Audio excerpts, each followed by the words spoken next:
et bienvenue dans cette démo d'Excel Online. Dans cette démo, j'aimerais vous montrer comment faire une fonction si imbriquée, c'est-à-dire comment utiliser plusieurs fois la fonction si dans une même formule. Alors, je vais vous montrer ceci à l'aide de ce tableau. C'est un petit tableau qui contient des produits avec la quantité en stock disponible, qui est tout simplement une soustraction de la quantité vendue par rapport à la quantité commandée. Alors nous avons une simple formule ici, et ce que nous aimerions avoir, c'est un contrôle, c'est-à-dire Excel doit nous avertir quand le stock disponible de chaque produit est descendu en dessous d'un certain seuil. Nous avons ici un exemple déjà fait, c'est-à-dire qu'en fonction de la disponibilité du stock, il doit nous afficher soit le message faire commande, et si le stock descend trop bas, un deuxième message avec commande urgente. Et cette commande urgente, après, va s'afficher de manière plus vive avec un texte rouge sur un fond jaune. Voilà, alors comment faire cela? Nous allons d'abord vérifier le stock en question avec une fonction si. Alors pour cela, je peux soit taper la fonction à la main, soit utiliser l'assistant fonction. Je vais trouver la fonction si dans les fonctions logiques. Voilà, fonction si. Nous avons ici la syntaxe de la fonction. Cette syntaxe contient trois arguments. Le premier argument, c'est le test logique, c'est-à-dire c'est la condition que je veux vérifier. Alors moi, je veux vérifier si mon stock disponible, par exemple, est inférieur à 500. Alors je vais sélectionner la cellule que je veux tester et je vais vérifier si le contenu de F3 est inférieur à 500 par exemple. Si c'est vrai, c'est-à-dire si le stock est en dessous de 500, alors j'aimerais qu'il m'affiche le texte faire commande. Si c'est pas le cas, j'aimerais qu'il m'affiche rien du tout. Alors je vais afficher simplement, je vais écrire deux guillemets, ce qui correspond à rien du tout. Je valide. Alors maintenant effectivement il affiche rien du tout. Si je recopie la formule, voilà, partout où le stock est inférieur à 500, il m'affiche faire commande. Voilà, alors maintenant je vois qu'il y a des stocks comme celui-ci par exemple, 110 ou 130 qui sont quand même nettement inférieurs à 500, et j'aimerais avoir maintenant un deuxième message un peu plus urgent qui vérifie si la commande n'a pas été faite quand le seuil est descendu en dessous de 500, de m'afficher en fait après un deuxième message. Alors pour cela je vais imbriquer une deuxième fonction. Alors ce qui est important ici, c'est de faire attention dans quel ordre on va imbriquer les conditions.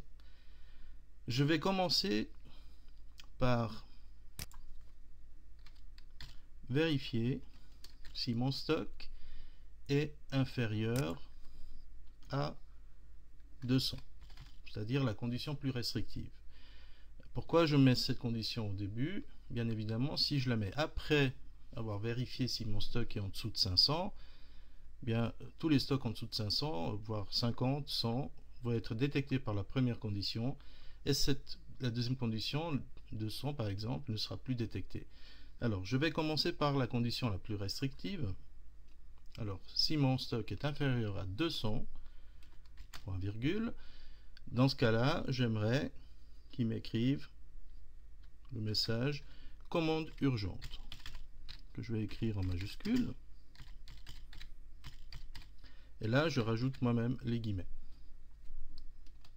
Point virgule. Alors, si cette condition n'est pas remplie, il va effectuer le deuxième test. Il va vérifier si le stock est en dessous de 500. Et là, il va afficher faire commande.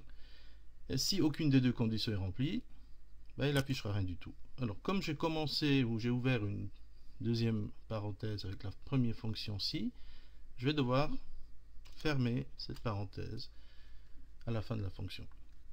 Je valide, Alors bien évidemment ici il affichera rien, je dois vérifier.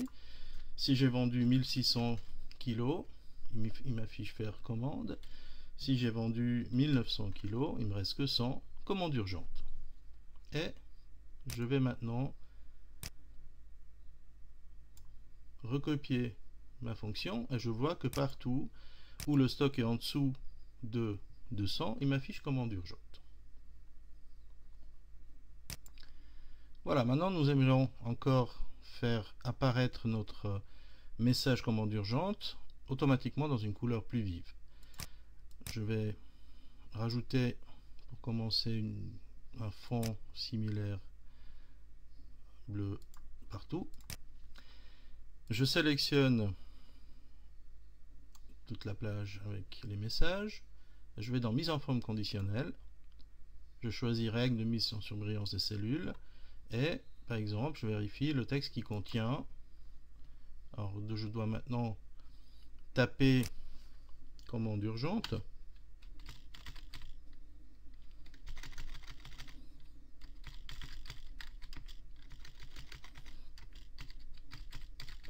Alors, je vois déjà qu'ici, il y a quelque chose qui se passe.